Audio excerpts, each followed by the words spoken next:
Assalamualaikum warahmatullahi wabarakatuh. Kembali lagi di RMB Mistis. Dan pada video kali ini, portal RMB akan menceritakan kisah pinggir kota dalam kemasan cerita misteri. Cerita kali ini saya akan melanjutkan cerita yang tadi. Cerita yang berjudul Anggota Sekte Penyembah Iblis, bagian kedua. Lalu seperti apa kisah selengkapnya? Langsung saja dan selamat mendengarkan.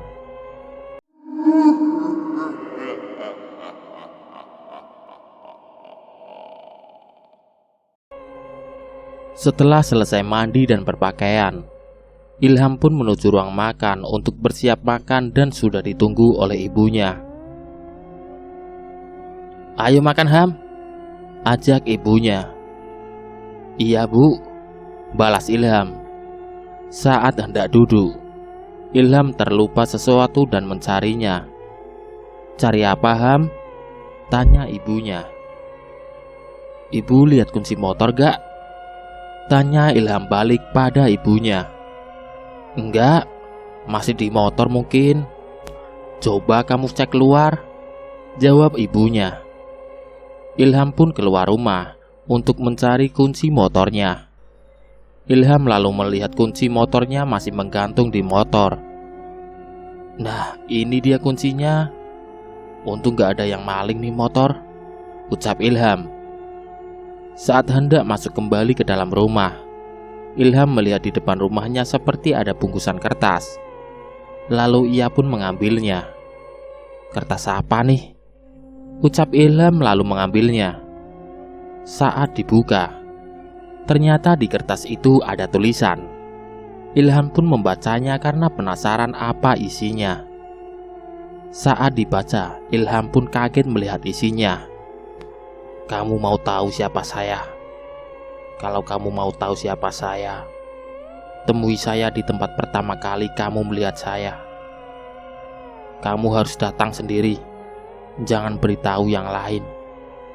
Ini rahasia." Begitulah isi pesan dalam kertas tersebut. Ilham makin bingung dan penasaran pada orang misterius itu. Ilham pun mencari-cari keberadaan orang yang mengirim pesan itu. Namun ia tak menemukan siapapun. "Nih orang kemana lagi sih? Maksud dia apa coba buat nemuin dia di taman itu?" gerutu Ilham sedikit kesal. Dia pun memutuskan untuk kembali masuk ke dalam rumah dan memasukkan kertas itu ke dalam saku celananya. Dia pun kembali ke ruang makan dan bersiap untuk makan malam bersama ibunya. "Ham, ketemu kuncinya?" tanya ibunya. "Ketemu, Bu. Tadi masih kepasang di motor," jawab Ilham. "Duh, kamu ini jorok banget sih. Kalau ada orang yang maling gimana?" ucap ibunya sedikit kesal. "Iya, Bu, maaf," balas Ilham menyesal. "Ya udah, kamu lanjut makan," ucap ibunya. "Bapak kemana, Bu? Kok gak ikut makan?" tanya Ilham. "Bapak lagi di kamar, tidur. Bapak udah makan duluan tadi," jawab ibunya. "Oh," balas Ilham. Ilham dan ibunya melanjutkan makan malamnya. Setelah selesai makan, ibunya pun membereskan piring dan mencucinya.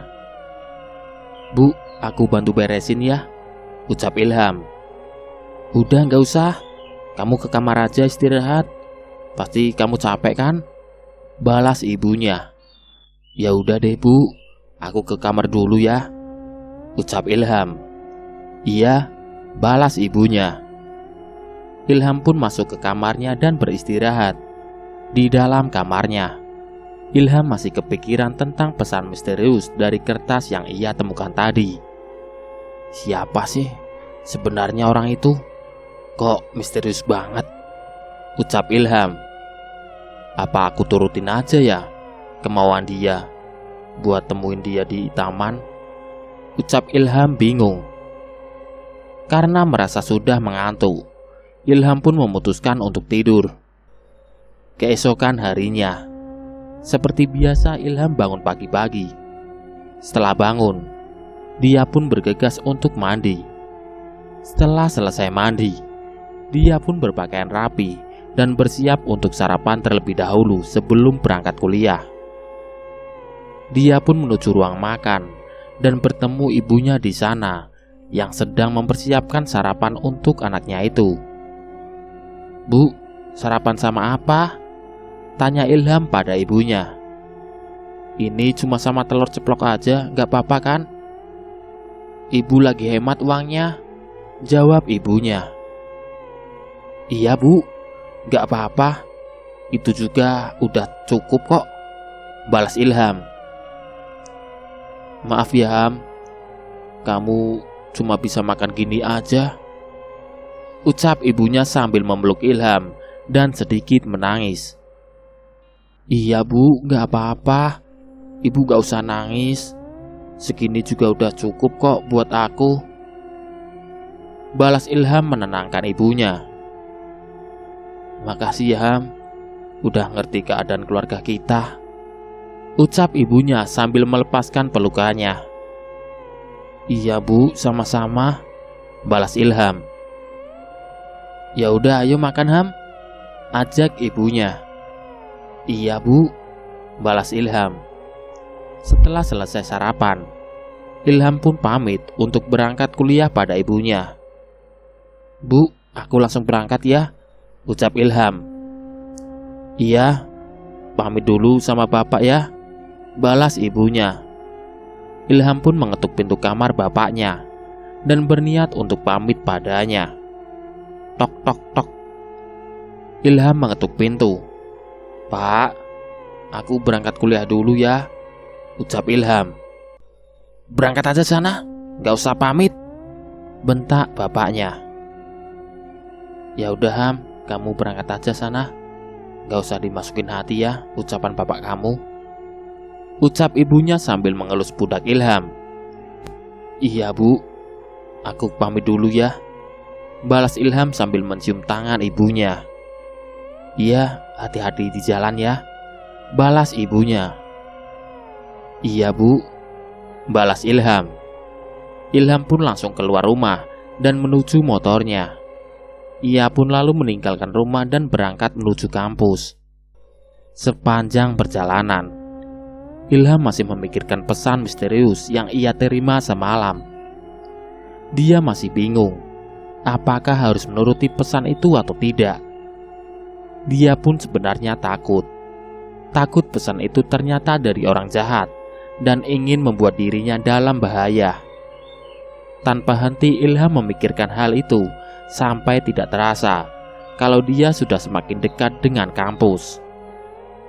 Sesampainya di parkiran kampus, dia bertemu dengan sahabatnya Doni. Ham, baru datang?" tanya Doni sembari menjabat tangan Ilham. "Iya Don, baru datang. Kamu baru datang juga?" tanya balik Ilham. "Iya," jawab Doni. "Kamu kenapa Ham? Kok kelihatannya kayak banyak pikiran gitu?" tanya Doni penasaran. "Gak kenapa-kenapa kok Don, biasa aja," jawab Ilham. "Beneran Ham? Kalau kamu ada apa-apa cerita aja sama aku kan sahabat kamu," tanya Doni lagi makin penasaran. "Beneran gak ada apa-apa kok Don. Makasih ya udah perhatian sama aku," jawab Ilham meyakinkan sahabatnya itu. "Iya Ham, sama-sama," balas Doni. "Oh iya, tugas dari Pak Rangga udah selesai belum?" tanya Ilham pada Doni. "Belum beres Ham, dikit lagi aja. Kamu udah beres?" balas Doni. "Udah," balas Ilham. "Aku lihat dong dikit aja," ucap Doni sedikit memelas. "Kamu bukannya ngerjain sendiri malah nyontek," ucap Ilham. "Cuma dikit aja kok Ham, gak banyak-banyak." "Hehehe," balas Doni sambil tertawa kecil. "Ya udah kerjain aja di kelas yuk," ajak Ilham. "Oke deh," balas Doni. Mereka berdua pun akhirnya pergi menuju kelas untuk mengerjakan tugas dan bersiap untuk mengikuti mata kuliah hari ini. Sepulang kuliah, sepertinya biasanya Ilham tidak langsung pulang ke rumahnya. Dia berniat mampir terlebih dahulu ke taman. Namun dia datang ke taman dengan tujuan lain, bukan untuk menenangkan diri ataupun sekedar membaca buku, melainkan dia ingin menjawab rasa penasarannya selama ini terhadap orang misterius yang berpakaian serba hitam itu. Dan dia pun datang karena orang misterius tersebutlah yang mengundangnya. Dia tidak sabar ingin segera bertemu dengan orang misterius tersebut. Sesampainya di parkiran taman, Ilham segera melepas helmnya dan segera menuju tempat yang biasanya dia singgahi, dan juga tempat yang ditunjuk oleh orang misterius itu dalam pesannya kemarin. Di taman itu, Ilham memperhatikan keadaan sekitar. Sepi sekali, tidak seperti biasanya. Seakan tidak ada kehidupan di sana. Ilham pun duduk di salah satu kursi taman yang sering dia duduki saat berkunjung ke taman. Dia terus melirik ke arah kanan kiri, depan, dan belakang untuk mencari keberadaan orang misterius itu. Namun dia belum juga menemukan satu orang pun. Dia berpikir apakah ini hanya perbuatan iseng seseorang, karena hingga saat ini belum juga datang seseorang yang mengirimi pesan misterius tersebut. Mana orangnya? Kok belum juga kelihatan? Apa itu pesan dari orang iseng ya? Ucap Ilham penuh kebingungan. Namun Ilham tidak ingin segera meninggalkan taman itu, karena dia yakin pasti pesan itu datang dan dikirim dari orang misterius yang pernah memperhatikannya di taman waktu itu. Saat Ilham bangkit berdiri dari kursi taman, tiba-tiba ada seseorang yang menepuk pundaknya. Ilham sedikit kaget karena tepukan itu. Dia pun lalu membalikkan badan. Alangkah terkejutnya Ilham. Ternyata orang yang menepuk pundaknya itu adalah seseorang yang berpakaian serba hitam. Kamu siapa?" tanya Ilham terbata-bata. "Saya orang yang kamu cari selama ini," jawab orang tersebut tegas. Maksudnya kamu yang kirim pesan lewat kertas malam?" tanya Ilham lagi penasaran. "Iya, saya juga orang yang saat itu memperhatikan kamu di taman ini," jawab orang itu menjelaskan. "Ada maksud apa kamu ngelakuin itu?" tanya Ilham makin penasaran. "Saya melihat kamu seperti sedang ada masalah, dan saya ingin membantu kamu menyelesaikannya," jawab orang tersebut. "Maksudnya membantu seperti apa?" tanya Ilham lagi. "Saya punya perkumpulan yang bisa menyelesaikan masalah kamu," jawab orang tersebut. Perkumpulan? Perkumpulan apa maksudnya?" tanya Ilham semakin bingung. "Kamu datang saja langsung supaya kamu tahu perkumpulan seperti apa," jawab orang tersebut. "Kamu tidak mengenal saya, dan saya pun tidak mengenal kamu. Kenapa kamu ingin membantu saya? Sebenarnya kamu siapa?" tanya Ilham. "Saya Putra. Saya kenal kamu. Nama kamu Ilham dan keluarga kamu sedang mengalami kesulitan ekonomi," jawab orang tersebut yang ternyata bernama Putra. "Kamu tahu dari mana permasalahan keluarga saya?" tanya Ilham dengan nada sedikit tinggi. "Kamu tidak perlu tahu, saya tahu dari mana," jawab Putra. "Saya tidak perlu bantuan dari kamu.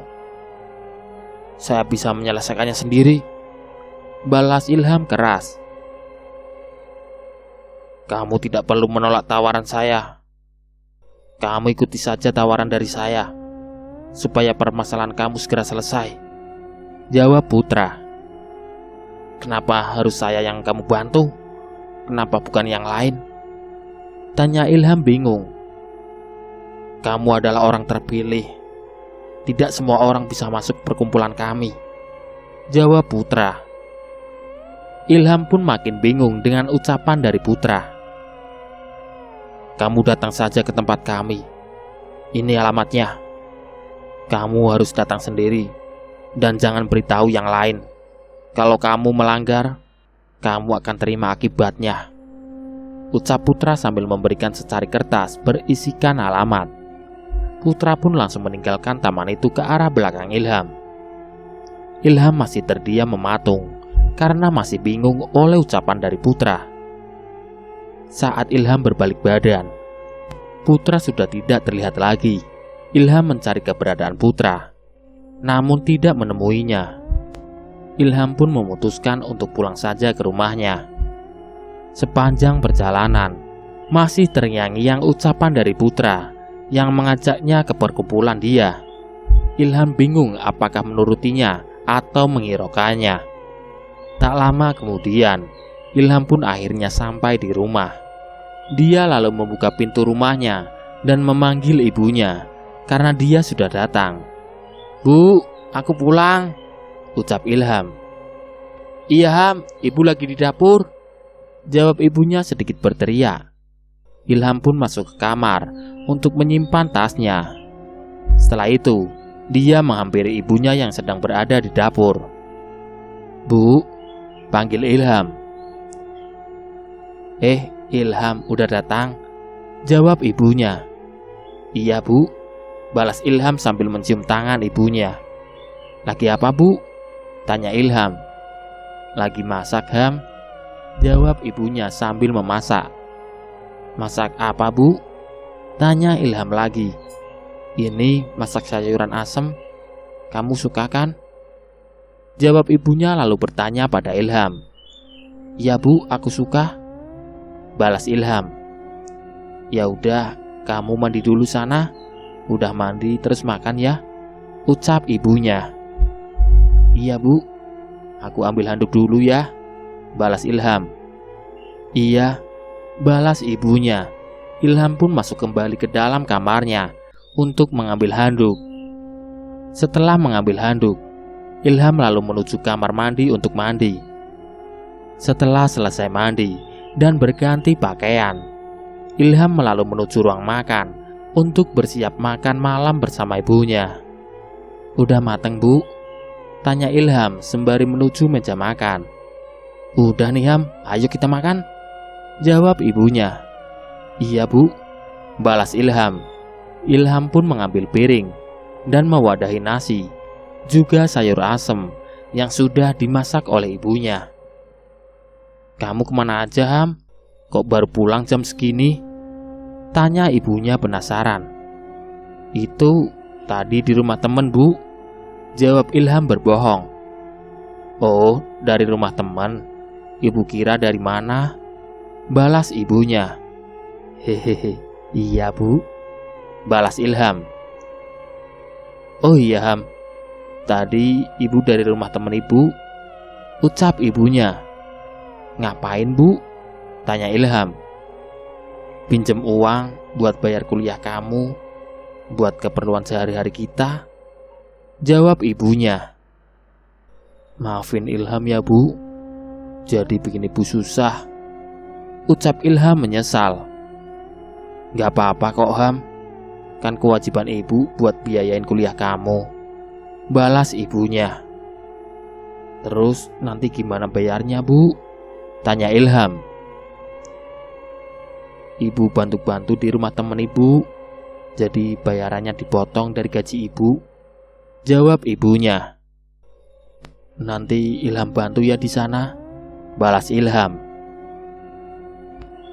"Gak usah Ham, kamu kan kuliah," balas ibunya. "Tapi kan Bu," ucap Ilham terpotong oleh ibunya. "Udah gak usah, kamu fokus aja kuliah, biar itu jadi urusan ibu aja," ucap ibunya memotong perkataan Ilham. "Iya deh Bu," balas Ilham. "Oh iya, Bapak kemana Bu? Gak kelihatan," tanya Ilham penasaran. "Bapak tadi bilang mau nginep di rumah temennya katanya," jawab ibunya. "Oh bagus deh, biar gak ngasarin ibu lagi," Balas Ilham kesal pada bapaknya. "Hus, kamu gak boleh ngomong gitu. Walau gimana juga dia tetap jadi bapak kamu," ucap ibunya menasehati anaknya. "Iya bu, maafin aku," balas Ilham sambil menundukkan kepalanya. "Ya udah, kamu lanjut makan lagi," ucap ibunya. "Iya bu," balas Ilham.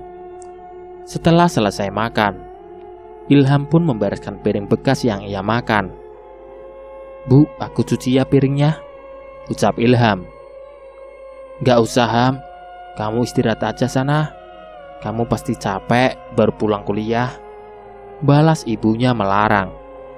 "Tapi aku mau bantu ibu," balas Ilham. "Udah gak usah Ham, kamu ada tugas kan kuliahnya?" tanya ibunya. "Ada bu," jawab Ilham. "Ya udah, kerjain aja tugasnya ya. Belajar yang rajin biar pinter," perintah ibunya. "Iya bu, kalau gitu aku ke kamar dulu ya," ucap Ilham. "Iya," balas ibunya. Ilham lalu masuk ke dalam kamarnya. Ia membuka buku dan mulai mengerjakan tugas kuliahnya. Saat sedang mengerjakan tugas kuliahnya, dia kembali teringat perkataan orang misterius di taman tadi yang bernama Putra. Dia masih bingung, apa dia harus datang ke tempat perkumpulannya atau tidak. Dia lalu mengambil dan membaca tulisan di secari kertas yang berisikan alamat perkumpulan tersebut. Desa Sukaangker, dekat hutan dan pohon beringin besar. Rumah tua besar satu-satunya. Begitulah isi alamat dari secari kertas tersebut.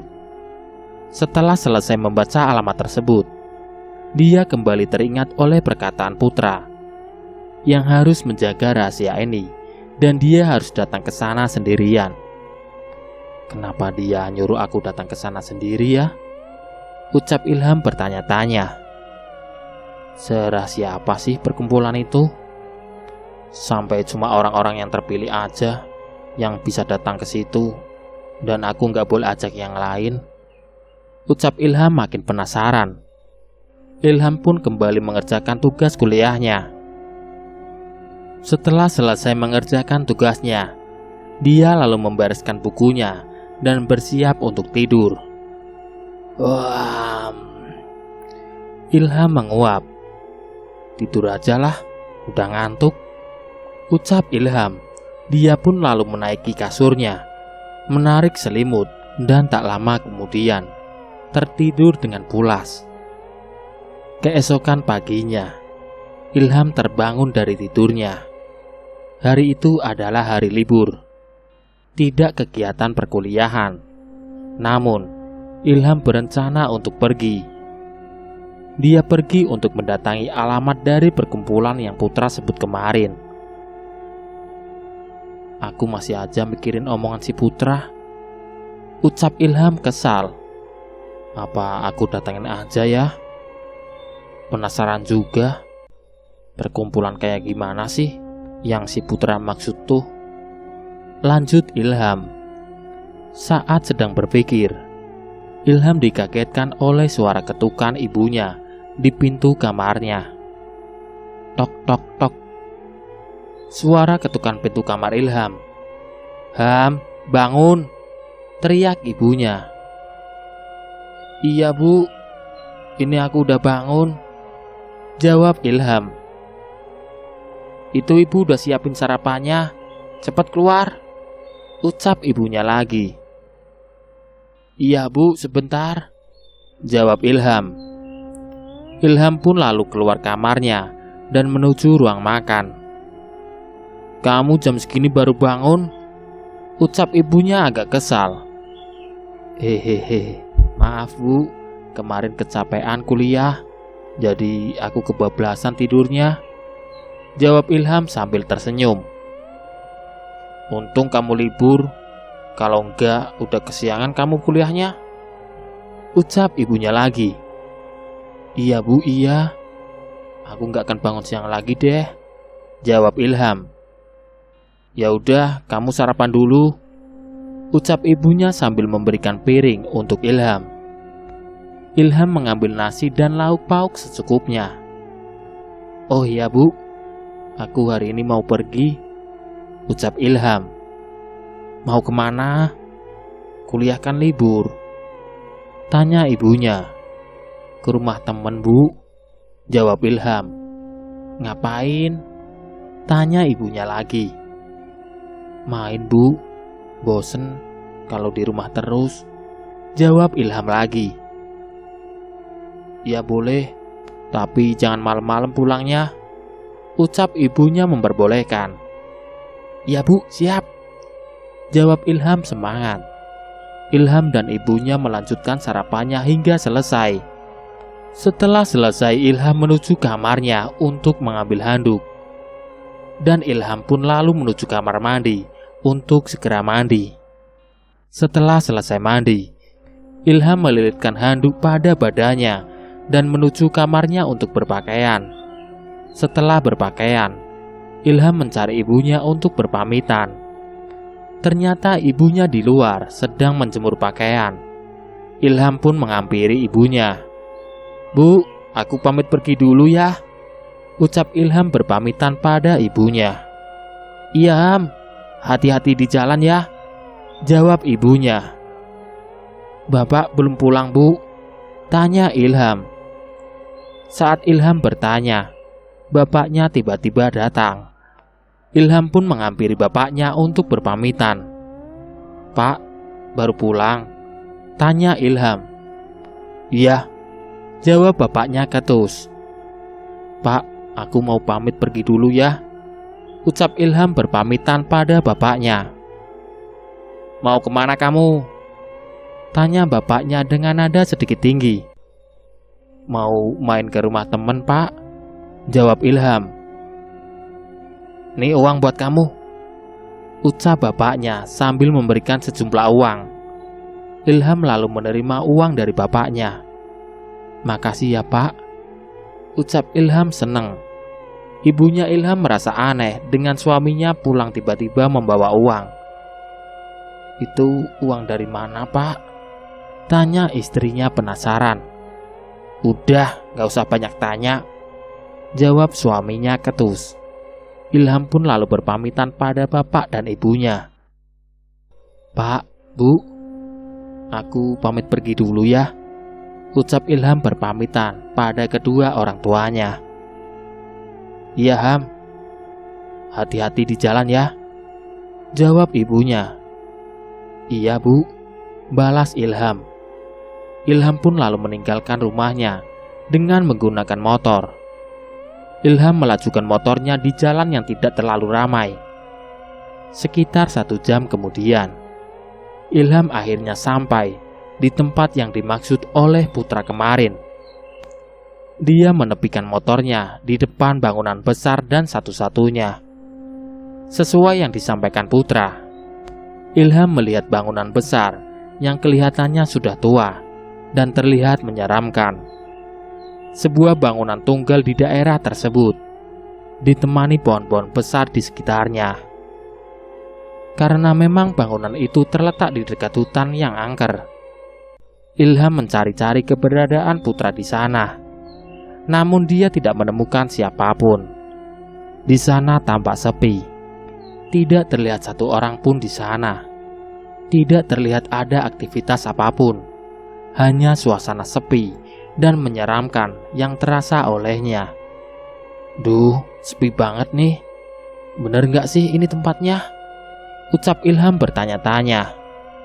Apa jangan-jangan si putra itu bohong dan aku mau dijahatin di sini? Ucap Ilham lagi khawatir. Saat dia sedang mencari keberadaan putra, tiba-tiba ada seseorang yang menepuk pundaknya dan membuat dia kaget. Saat dia menoleh ke belakang, ternyata yang menepuk pundaknya adalah putra. Putra mengenakan pakaian serba hitam, dan di belakang putra ada seorang perempuan yang penampilannya pun serba hitam seperti putra. Mereka berdua seperti memakai seragam berwarna hitam, karena semuanya sama. "Putra," ucap Ilham kaget.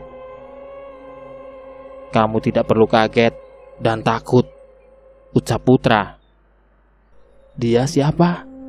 tanya Ilham sambil menunjuk seorang perempuan yang bersama Putra. "Dia anggota perkumpulan di sini juga," jawab Putra. "Saya Reni," timpa seorang perempuan yang ternyata bernama Reni.